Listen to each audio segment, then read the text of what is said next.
Okay, today is January 19th, 2020, and we are here with Randy McMillan, who is a former governor with the Lions Club. And welcome, Randy. Well, thank you very much. Thanks for inviting me. Randy, first of all, where were you born? I was born in Whittier, California. Uh-huh. And tell me a little bit about your childhood and where you grew up and a little bit about that stuff. Well, first about 6 years we lived in Whittier, and just small. Wasn't as crazy as it is now. Then we moved to La Habra, and actually we moved here because back then you could travel around, and on the weekends your parents would go for a drive somewhere. We came out here. My dad saw the corn festival, and we stopped, and he met a bunch of people. Thought it was pretty cool. And they were building new homes out here, and he decided he wanted to move to La Habra, so we moved here in 1957, and been here ever since. And Who are your parents and how many siblings do you have? my parents are Ralph and Louise McMillan, and my brother. I have a brother Roger. It's 2 years older, and a younger sister. It's about 7 years younger than I am, Rhonda, and she lives here in Anaheim. She used to live in La Habra.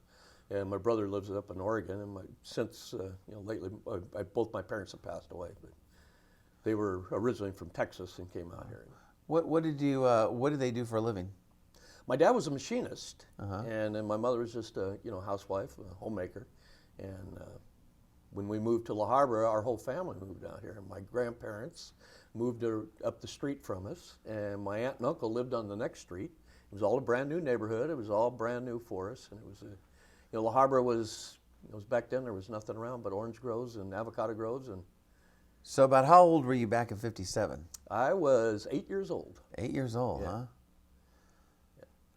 So what was your childhood like 8 years old growing up in La Habra? It was adventurous. We had a lot of things because, like I say, you didn't have a lot of things here. You had a lot of open space. You could ride a bike all over. They had just built the Boys and Girls Club, so my brother and I joined up there. Back then it was probably just the boys club, right? Yeah, it was just a boys' club, and we'd go up there and play basketball and play caroms and stuff. The park, we used to go to El Central Park, and the city had a game room there. You could check out balls and games and stuff to play. And it was a real laid back city. There wasn't much activity, not like today. So where did you go to elementary school and? I went to elementary school at Sierra Vista. Okay. Started at Sierra Vista and went there till 6th grade, then I moved to Washington Junior High, and that's back when it was 6th, 7th, and 8th. And they had the big grass area out front, the old school. And then from there I went to La Habra High School. So what is your fondest memory growing up as a child in La Habra? The fondest memory? Yeah. Well, I really enjoyed just being able. We could get out. We could play ball. We played Little League. Originally we played it when they closed the dump over on Las Lomas in Idaho. I played for Kennedy Ready Mix over there. Oh, really? Yeah. And it was just a dirt field, but it was a lot of fun. Got to meet a lot of people. But things were laid back then. You didn't have to worry about all the crazy things that go on today. Ride your bike wherever you wanted to. Yeah. Go up to the Nike base. That was a lot of fun. We used to hike up there all the time. So who were some of those teachers that maybe you maybe remember back when you went to school back here, like elementary school, high school, whatever? Elementary school had a really great teacher Yeah. in 4th grade, Mrs. Cunningham, Okay. who changed her name she got married and made to a gentleman named, I think it was Jim Lawson or something. And very nice lady. All the time we were doing different things in her class. She taught, we had dancing, we had, different foods, and she would take the students. Sometimes we'd get to go to a park with her and her husband on the weekend, about 10 or 12 of us, go out and play games and stuff. And she was just a really nice lady, and I have never forgot all the things she taught, like be nice to people and things like that. And the different cultures, we got everything we studied. We had meals and stuff that we made in the classroom to, Hispanic stuff, Asian food at the time, because then at that time there wasn't a whole lot of places around. Yeah. But, we got to learn through different things. And then when I got into junior high, I had Mrs. Flugie, who was a math teacher that was, I'll never forget her. Oh, yeah? She was tough. She was tough. You didn't want to get in trouble in her Yeah. class. And then I met Richard Herman there. He Okay. was probably the biggest. Was he a teacher or principal, or He was he a teacher at the time. Okay. And he was one of the tallest guys I've ever seen. The gentle giant of the school Oh, district. he was a very nice guy. And then I also, in sports and stuff, PE, Ed Patrick. Okay, yeah, I know Ed Patrick. Mr. Yes. Ed Patrick, I met him, and then later on, as I went on to business later on, and he worked for La Habra Fence, and with The former superintendent. former superintendent down there, and, Warren Kraft. Yeah, Warren was just one of the nicest guys the city's ever had. Yeah. And we were got to know Ed pretty good, and it was a lot of fun. Yeah. Some great people. So moving on to the wild days of Randy McMillan High School. How's the high school growing up in La Habra? Oh my gosh, it has changed. We had a lot of kids at the high school because there was only one high school here. Yeah. La Habra was the only school at the time. And when I got to La Habra, they decided they were going to build Sonora. Okay. And Sonora was over on Palm, and it was a lemon grove across the street with a water tower and all this kind of stuff. It was really laid back because there wasn't a whole lot in La Habra to do besides like football games. Yeah. Everybody went to football games. Yeah. Friday night football, and basketball games, baseball games were very well attended back then. But the school was, much different. It was, you had regular classes, where you had auto shop, cooking, and that kind of stuff. Where kids today don't do a lot of that stuff. Most kids today can't even change a tire on a car. But back then, you had to do all that kind of stuff. They teach you how to cook funnel cakes in the home ec class? No, they didn't do that. But boy, I tell you, I've learned how to do that pretty well. But no, it was a really nice school. It was very crowded, actually. Yeah. And at that time, when I was in high school, the area was starting to grow, and that's when La Habra started building also a lot of elementary schools. Did you ever play any sports, or what were your activities you did? I played basketball. I played baseball. Yeah. Played football. Played a lot of baseball. Who were some of the coaches or people that you played under, or teachers at La Habra High that you remember? Mr. Blair, he was a baseball coach. Yeah. Very good guy, really nice. We had Herman Munson was the vice principal. Okay. And he was the guy. He dealt out the adulting up there. If you got in trouble again. That's back in the days when you had a paddle too. Okay. We had guys. Did Randy ever get paddled? Well, let's just say I was introduced to it. Yeah, it was different. You didn't have like the weight room. It was not like it is today. Back then, our weights were a bar with coffee cans full of cement on each end. Wow. And you'd see those laying on the field up above because that was part of your. That's back when the president started all the. The exercise for everybody. You had to run and you had to do all the different stuff. What year did you end up graduating? I graduated in 1967. Uh-huh. Yeah, first and last of the great ones, I like to say. Who were some of the people you used to hang out with back then? Well, Al Scarcelli, he was a really nice guy. Good friend of mine, still is. A lot of guys that Bruce Manzer was another gentleman. That, in fact, he's an architect. He's got a very good business. Talk to him now and then. Ricky Viescas, he was a big surfer guy back then. Good guys. A lot of really good guys. There was a guy named Q-Ball Carlson that was another surfing guy. A lot of good people, a lot of young ladies that were very nice. It was way different than it is today. In what way? Well, it's more slow, and you did more things together. Today, more kids are in videos and phones and stuff like that. You didn't go to parties. You didn't go to dances. Back then you did. Now you don't get as many people going. When they do go, they go and then they blast off somewhere and they're not. We had a lot of fun together. We got a lot of good people. There was a gentleman named Ronnie Bond that I hung out with. It was a lot of fun. So what's your fondest memory of high school? Fondest memory of high school? Just meeting the people, just hanging out up there. We had. Back then, like I say, our class was really big, and we had a really good group of kids that hung up. You hang out up there by the cafeteria and stuff, and it was a sociable place to be, and that's where you made your friends. And then we played a lot of, like I say, baseball and stuff. And what were the trends back then? What kind of music did you listen to? What were the hip things back then? Well, you had the Beatles. You Okay. had all the surf music. You had a lot of surf music. We used to go down to a lot of places down in Huntington Beach, and everybody was going to the beach at that time, and Yeah. that was a place to go. And you spend a day with people and stuff. You guys do bonfires and stuff? Or We had a lot of bonfires down there. Yeah, that was Yeah. back in the day when you had Tin Can Beach, which is now Okay. Bolsa Chica. But back then, I mean, there was fires down there all the time. A lot of entertainment, a lot of fun, fireworks all the time and stuff. In fact, here in La Habra, it was, if it wasn't happening at the school, you had to kind of create your own and stuff. But people spent more time outside at Yeah. the parks. The parks were really in use a lot at the time, and sports. A lot of, Little League grew. You had East La Habra, West La Habra. You had a lot of kids playing baseball and stuff, and then football got started with Pop Warner.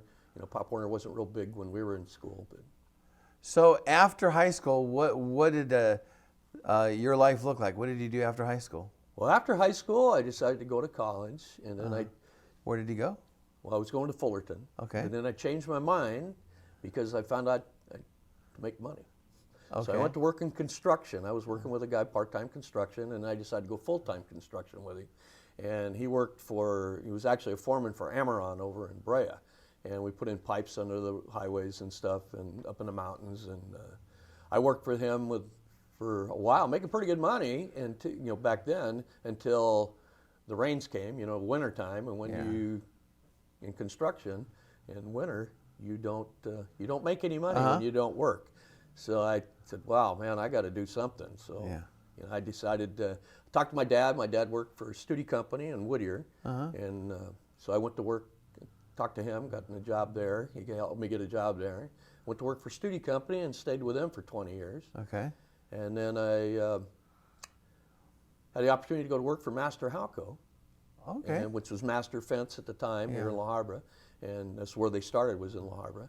And I went to work for them, and I retired after 31 years with them. Wow. It was a lot of fun. When I first went to work for them, they were here in La Habra. About 2 months later, we moved to Fontana. So I drove to Fontana for over 20 years. Wow. And then we opened up a branch out in Highland, and that was even farther, but I went to work for them and retired after 31 years with them. Great company to work for. What was the very, very, very first job that Randy McMillan had? Chicken Delight. Oh, really? Oh, you're on the Habra Boulevard, huh? La Habra Boulevard. I worked for Chicken Delight when I was in high school. I think I made $1.10 an hour. How was that? Plus tips. Tell me about that Chicken Delight place. Well, it was a pretty tough little place, but they had little Jeeps, like I think they called Scouts. Okay. And they had little ovens in the back. Uh-huh. And when you come to work, you'd go in there and you'd have to clean a chicken, prepare it. You'd have to prepare the coleslaw and stuff, because then you get a bucket of chicken, or you could get 2 pieces of chicken, I think a roll, and I'm not sure what all was in it, but then you just go out and deliver. And we had, all around La Habra, and you could, if you're real nice and work pretty good, you'd get a tip. Okay. But tips weren't very good back then. Okay. I mean, like I say, $1.10, and then And that was a place that was on La Habra Boulevard. it was on La Habra Boulevard. Worked for them, and it was pretty good. I mean, if you got to be the lead driver, you got to buy the big van, and the van had the big chicken on top. You just laugh about that, but. The guy who got that van got to go to Brea, and Brea was where the big tips were at. Okay. At that time. So, Randy, when did you decide to court and get married? Well, I got married. Gosh, I got married to my high school girlfriend, Which is? We got married, and Okay. she went to Sonora, and I went to La Habra. Okay. Got married, and we had 2 sons. Okay. And unfortunately, it didn't work out. Okay. After about 5 years, Okay. and I met my wife Jerry Okay, a couple years later, and I never even knew that. I thought. yeah, I got never knew married, that. Okay, I and didn't know that. Okay. she had 2 daughters, Okay. which are my daughters, and So, how long have you been married to Jerry? 40 years. 40 years. Yeah, 40 years. Where did you meet Jerry? I met her actually in the apartment complex I was living in. You went over for On some Walnut. You went to borrow some sugar? Just out by the pool. Yeah. Yeah, just out by the pool. Yeah. She was a little younger than I am. She'd gone to La Habra High School too. Yeah. And a graduate. And And you said, we had a son together. Where'd you go on the first date? Oh my gosh. Beach, I think. Okay. Yeah, I think we went to the beach. Okay. Yeah, we went to the beach. I think we had a picnic, and kind of went from there. And then where did you propose? Well, that's an interesting thing. I was at the time I was playing a lot of different sports. On the I'd work, and then in the evenings I played softball. La Habra had a softball league, and I got to playing with some other guys and stuff. And I played a lot of softball. Well, I played with my brother. My brother was older, and my brother was married at the time, and Jerry and I had been together for a couple of years, and then finally, my brother lived on the street. I think it's Florence, right behind the El Centro Lions Park. Yeah. And he says, we were a baseball game, we were a softball game, and I came in off the field one time. My sister-in-law told me, she said, why don't you guys get married?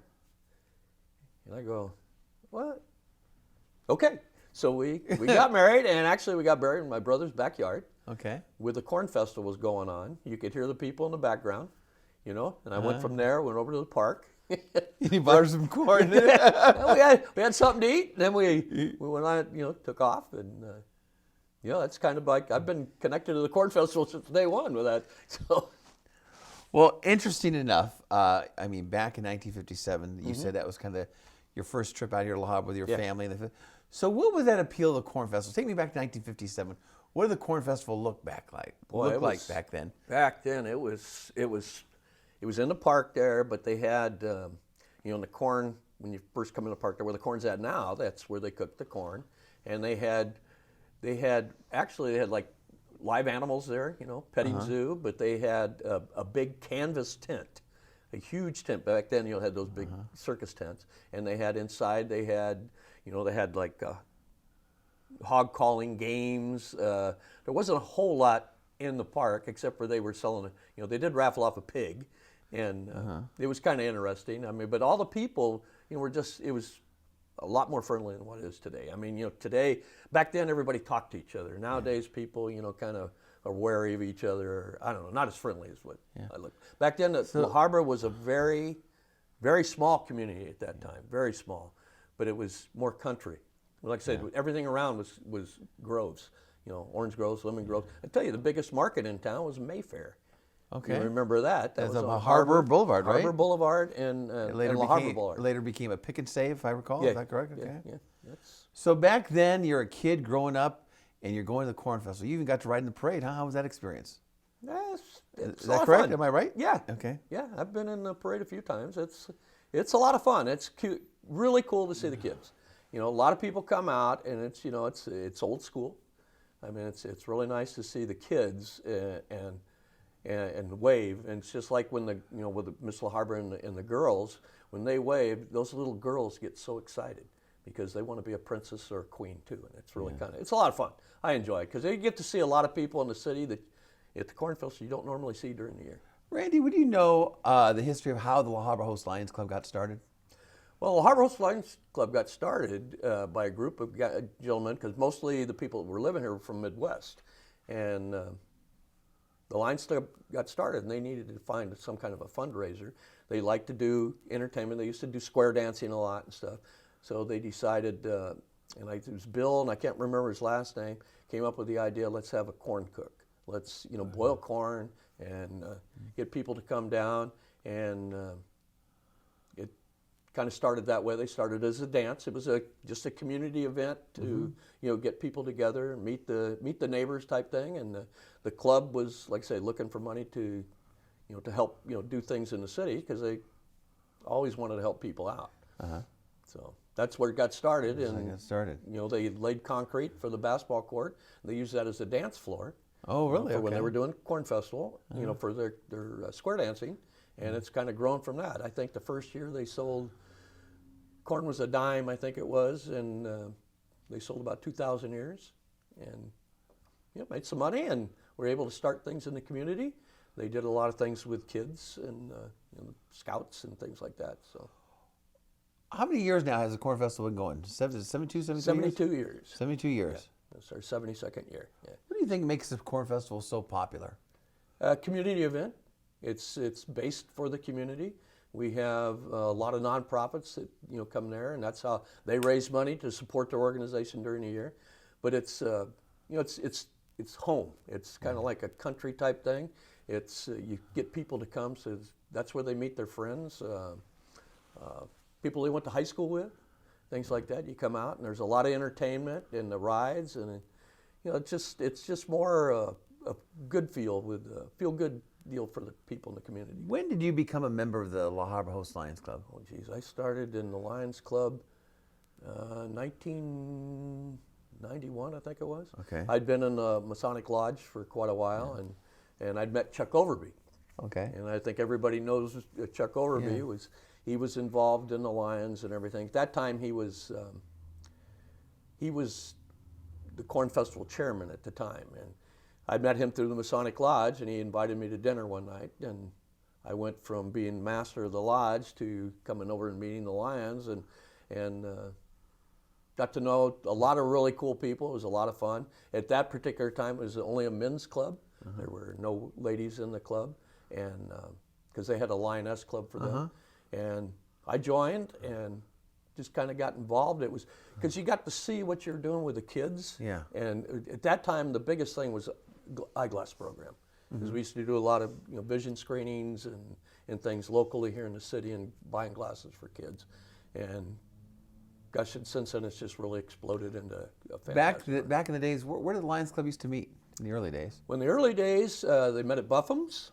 Okay. It was over on At the Fashion Square. at the Fashion Square. They met in the cafeteria there, and then we moved to El Cholo's. We met in El Cholo's. It was a little cramped up there then, because you get a lot of people in there. It's kind of hard to move around. Wasn't a lot of room. And then we've kind of moved. We've been in different places as the club has grown, because we started.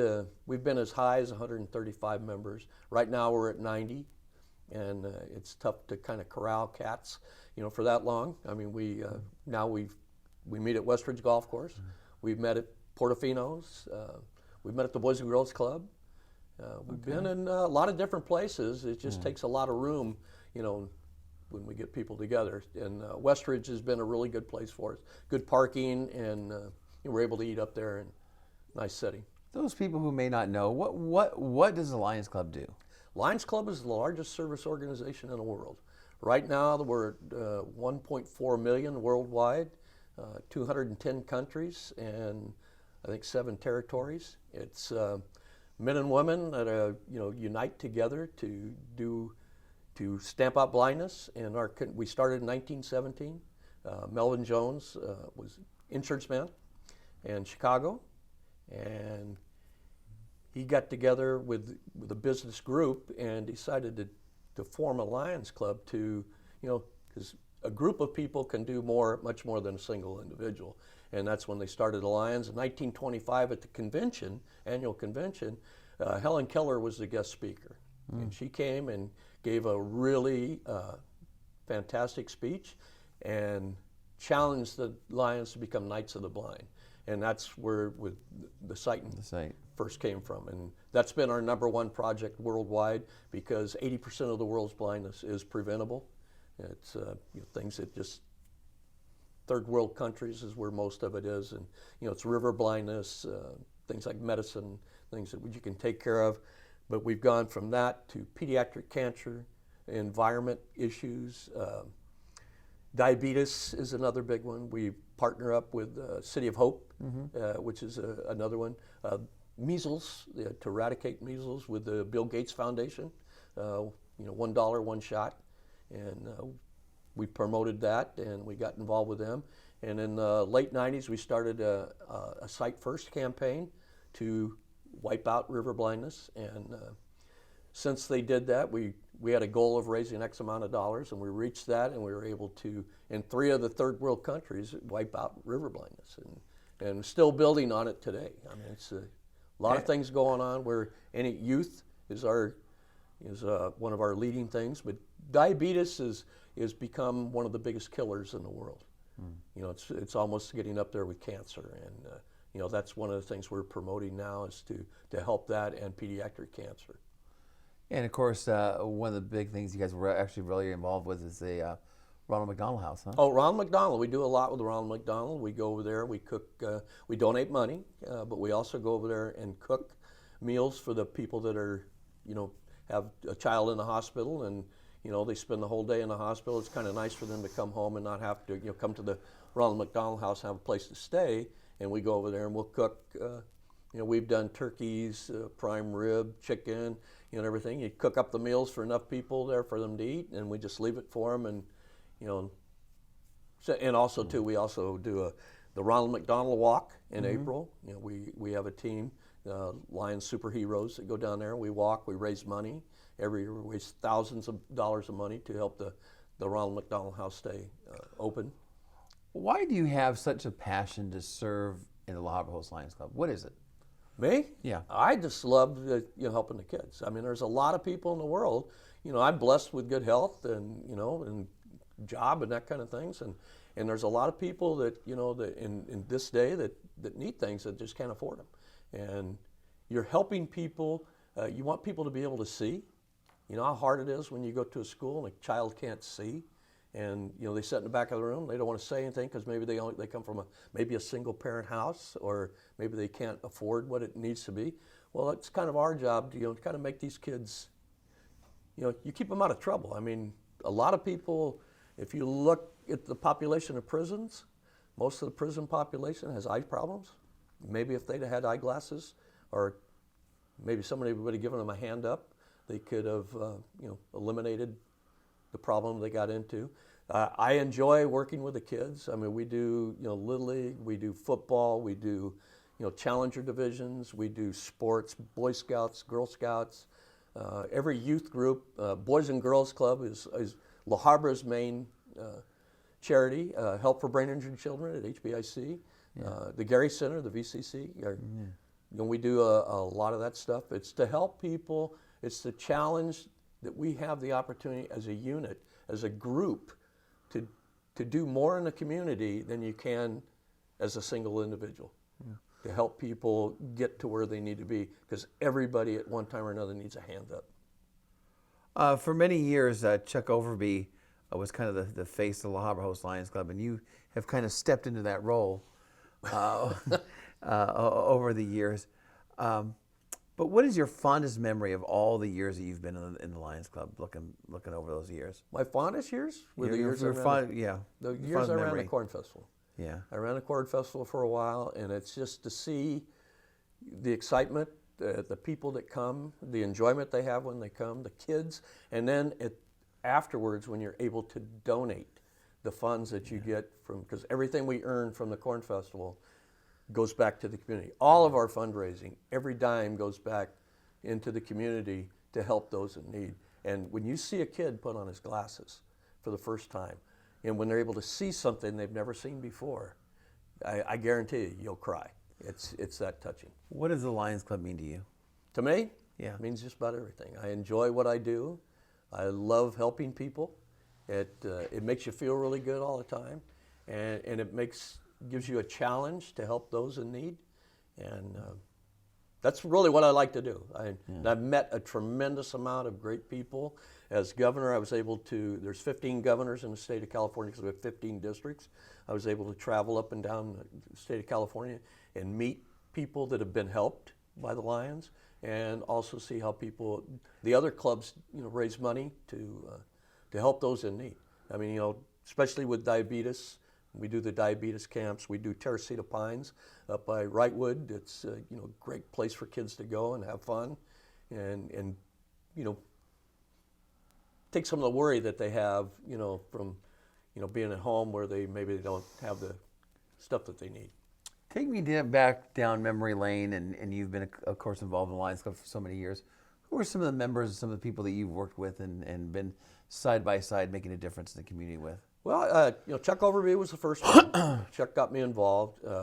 Gary Lozon was another gentleman that was in the Lions Club. Probably one of the nicest men I've ever met. His former governor as well, former right? governor. His motto was have fun and do good.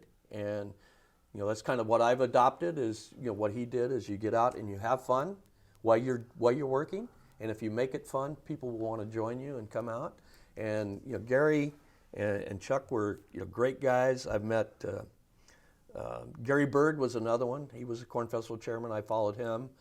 Gary was very well organized and had a lot of heart to help people in the community. Ted Hebert, I've met a lot of really good. Danny Hansen, Danny and I have become friends over the years. Danny does a tremendous amount in the community. I mean, there isn't anybody that he wouldn't help. I mean, he is just great personality. His wife Ophelia is one of the most outstanding young ladies I've ever met. She's a child that came up through the Boys and Girls Club, and I tell you that shows you what can really come out, because she's on top of their game, and she helps a lot of tremendous kids. Got to meet them. Roy Ramsland here in the city. Yourself, got to meet you guys. There's just a tremendous amount of people. Mark Handler, and Mark was one of the first one to start the graffiti program in the city. And Mark's got a heart as big as the world. I mean, there's a lot of really good people in the Lions Club that I mean, I could name, Bob Gross. So many people over the years. There's so many, but Alan Albag, who used to, before he passed away, he was a member of the club, and I got to know Alan pretty good. He used to own Ready Print up on Whittier Boulevard. Alan's a great guy. Mark Sanders, Doug Gimmon, a lot of these people, I mean, they give up hours upon hours of time. Quan Lee now at the market plan up there. He's a guy, has a heart of gold, patience you wouldn't believe. He works with all the Challenger programs and runs those teams and stuff, and he's a lot of really good people that you get to meet. Kathy and Frank Felix, it's just unbelievable people that work very hard in the community.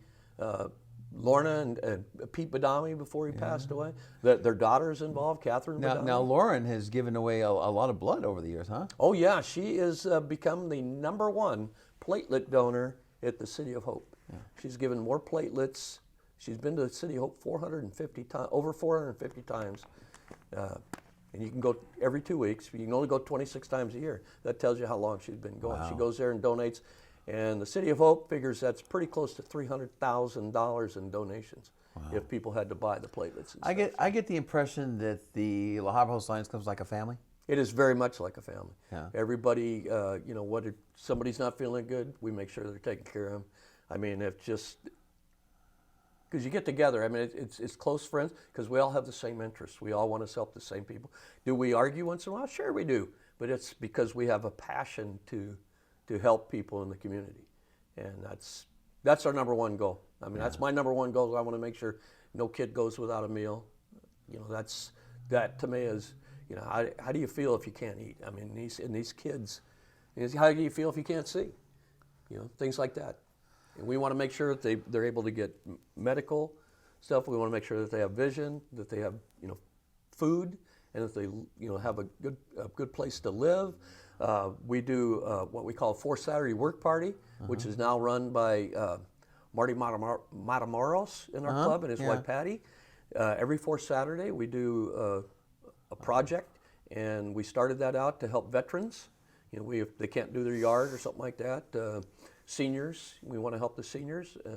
Handicapped people, if they have an issue that they can't do, then we'll bring out a group of people. We've raked weeds, we filled up dumpsters, we've painted, we've done a lot of things, and it makes you feel good when you're able to help people. So Randy, not only have you been very active here locally, but you actually got to serve as governor. Tell me about how you became governor and that experience as governor of the Lions Club. Well, governor, it's a great experience. I mean, it's a lot of responsibility. You take over our district. At the time, we had 35 clubs, and you become the figure of that group, and kind of as the leader of that group. And each club, is different. We have, in the early 90s, women started joining the clubs. So now we have mixed clubs. There's still a few clubs that are all men, not in our district, but in other areas. But I got involved, and I knew the leadership part I really like doing it. I mean, if I'm going to a project, I might as well just like to run it if I can. I'll get out there and have a good time and have fun. But I wanted to be a governor, but I wasn't planning on it when it happened. Pete Badami, he was our second vice district governor in the district, because you go second, first, and then you become governor. It's a 3-year plan. And Pete got sick, passed away, and I was asked to take his place.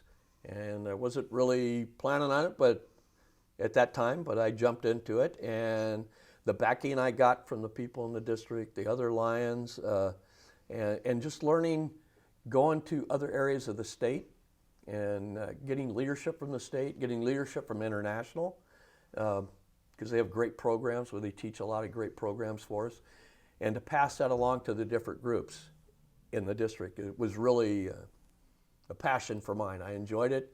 You become more of a speaker. You can get a lot more done if you're the governor. I mean, you have a lot more resources to pull from, and people want to do the bigger projects. We have, in our district in Southern California, we have the largest club in the United States, which is Seal Beach. And Seal Beach is, they're just amazing. They do everything in the city. I mean, there's a project that goes in the city that they don't either run or they're a part of. And that's what we're working towards in La Habra to do. We want to be, it's just, and I think with our leadership from the governor perspective, going up to the different people in the state, you get these different ideas, and then you get to make some of the decisions to, for the site programs and things like that, and get involved and bring it back to our district and share with we have 1,250 people in our district, and it's kind of nice to spread that information around and get some projects out to the community. And of course, Jerry has been very supportive with you in that. Jerry, my wife, she's not a member of the Lions Club, but she is a huge support of mine. I mean, I look at it this way: I couldn't do the stuff that I do without her support. I mean, we raised our kids together, and the kids come and help. 2 of my sons have been Lions, but once they started their family, they just didn't have time to do it. But Jerry's always been right there to support me, and she supports everything. Helps me do a lot of stuff. Does a lot of the secretarial work and stuff, and things, and helps me out. And it's a big support, because you need somebody to talk to, somebody to you bounce your ideas off of. And when I was governor, my thing was everybody needs to have fun. Yeah. It's all about having fun. If you're doing a project, smile. Have fun. Give with a cheerful heart, huh? You want to have it coming from your heart. You want to have a good impression for the community, because if you're having fun and showing people you can have fun, you get more people to want to be a participant and get out there and help, and it really does help the community. What if there's somebody out there that's possibly thinking of becoming a member? What would you tell them? What would I tell them? Come to one of our meetings. We meet every Tuesday night at Westridge at 7 o'clock. You can come up there and see what we do, participate in our project, come out. We have projects going all the time. We do Easter breakfast. We do the one with the city. We do the Boys and Girls Club Easter breakfast. We do, we work at the Citrus Fair. We have funnel cake everywhere at the high schools. Yeah. We do funnel cake. Come and work one of our events with us. We're always welcome to have people come and join us. And you get to know everybody, and then you get to see where the money's going, because a lot of people still don't trust everybody in this world, and they think that you're putting money in your pocket. But in the Lions Club with a foundation, you can't do that. That money, every dime goes back. Anything you get from the community, from the public, has to go back into the public, and that's what we do. And we raise a lot of money. The Corn Festival is our largest fundraiser, and it's a huge support for the community. Not only are we making money, but other nonprofits have food booths or game booths there to raise money. Veterans sell tickets for their what is that? The quilt. The quilt, yeah. Yes. They raise money there. We have people doing all kinds of things, and all that money goes back into the community to help out. So, Randy, let me touch a little bit about the Corn Festival parade. Mm-hmm. Big part of the Corn Festival. Yes, it is. What are your memories of the Corn Festival parade and all that stuff? Gosh, we've had some great groups. I mean, back in the days, in the early days, you had people riding, on the hoods of cars. You had people doing circus acts on moving vehicles. I mean, you can't do that kind of stuff today. But back then it was more country. Okay. And it was really, it was a lot of fun, and you could. And you rode in it as a child, right? I rode in it as a child, yeah. So you've been through a lot of parades over the years. Yeah, the first one I rode in was 1961 on the All-Star team in Little League. And we rode, we had a great time, And I remember sitting on the edge of a Ford convertible, and we were all just kind of, you can't do that kind of stuff today, but it was a lot of fun. But there were so many people on the street. and there was banners on the street, And over the years, we've had some pretty big names participate in the parade. We've had, like I say, Spade Cooley. We've had the commanding officer of Camp Pendleton. We've had Rick Dees. We've had Lou Parker.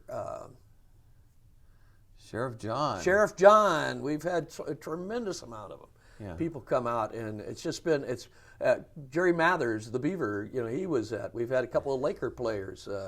We've had Jaime Jarrín was there. We've had some Dodger players that have been on there. It's been a lot of fun. I mean, it's great. The community loves that kind of stuff, and it gives you that country feel, and it's good. I mean, we'd love to have more groups get involved. We used to do a lot of floats.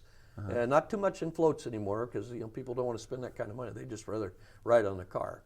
But I think we're seeing a bigger thing. We'll see bigger things coming. Okay. We're changing how we're going to do some things and see if we can get a lot more interest in the community. We always have the Little League teams in there. We have Pop Warner gets in there. Cheerleaders get in there. We have both high schools. They usually ride on the fire trucks. So we have a lot of city officials. And it's really, it's exciting. It's a big community event. It's a community event. It's a hometown feel, and that's the way you want. That's the way I like this town. I mean, it's grown, but outside of traffic, I love this place. You have made a significant difference in our community over the years, Randy, and you were awarded, I believe, if I'm not mistaken, twice Citizen of the Year by the Habra Area Chamber of Commerce. Is that correct? Yes. How did that make you feel? It made me feel pretty good. I mean, I do what I do because I like it. I love helping people. I love helping the kids, especially the young people. I mean, that's my goal, is to just make sure people are taken care of. I mean, I enjoy it. I mean, I feel that's what we want to do in this community. We are a caring community. Yeah. That's our motto, a caring community, and that's what. But I don't recall anybody ever receiving the award twice. Well, I don't know about that, but it was quite an honor. I was very, very, very shocked.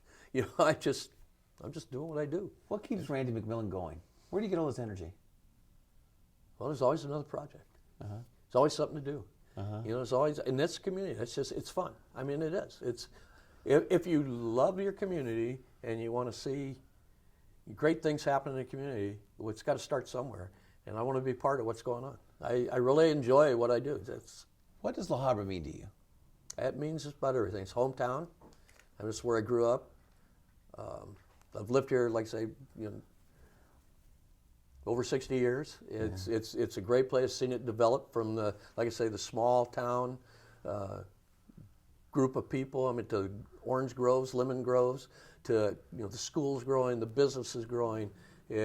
Like I say, outside of traffic, this is the greatest place to be. I mean, everybody works together. I mean, they really do. You always have issues with some things. You're always going to have something happen, but La Habra always seems to work through what the issues are. Yeah. And people join together, and if somebody needs help, what I've known about this community is if somebody sends out, they need help, people step up. So you think La Habra lives up to its motto, a caring community? I believe that. I believe that wholeheartedly, yes. They do. It's a great place to live. When people ask you about La Habra, what do you say? What do I say? Yeah. A great place. Yeah? I said I do. I said it's a great place. A lot of things going on. I mean, look at the different things we have. We have 3 high schools. Yeah. With Whittier Christian, La Habra, Sonora. All 3 are different. We have great sports teams. We have great theater groups. We have these kids, they're involved. Yeah. And we have great junior high school, intermediate schools.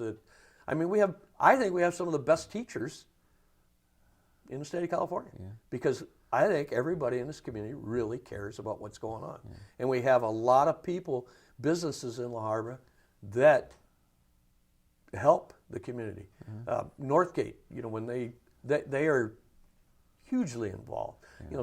All these businesses, you got great people. You got business owners like Danny Hansen, Salinas Tire, all these guys, the real estate people, Ray Fernandez, all these guys are involved because they love their community. And it's a great place to be. I know it sounds kind of cheesy sometimes, but that's, to me, I love it here. I've grown up here. This is my home. Yeah. This is where my kids grew up, and most of my kids still live in the city of La Habra, and they love it here. They love the schools. Yeah. It's great. Does Randy McMillan have a motto in life? Do I have a motto? Do you have a motto? Well, it's just, not really. I kind of, my thing is if somebody needs something, just be there for them. And have fun. Have fun. Always have fun. Have a good time when you're working. Makes the day go by better, but it also makes people feel good about what's going on. And also, too, always smile. Smiling breaks down more doors than people would believe. I tell the young ladies in our court all the time, if you have a smile, when people see that, it makes them feel good too. What was the best time of your life? Best time? Yeah. My kids, Yeah. when they were born. Yeah. That's probably the best. Looking back, would Randy McMillan do anything different? No. I think I would if I had an opportunity, I would have stayed in the city to work. But I went where I was happy. I was having a good time, and like I say, I worked for Master Halco for retired for 31 years. I worked for Studi Company until they moved. They moved to Canada, and part of it went to Kentucky. I wasn't going to move out of Southern California. I'm a Southern California guy, and I love it here. How would Randy McMillan like to be remembered? Somebody who cared, and somebody who tried to make a difference. That's all I care about is just somebody just know that I did the best I could to help them out. Give a hand up when you can, and always keep smiling. You're a good man. Well, thank you. I appreciate that. Fill in the blank. Randy McMillan is fun. Yeah, have a good time. Work hard, have a good time while you're doing it, and don't take life too serious. You gotta make it a good time, and you get more things done. If you worry all the time, it ain't gonna happen.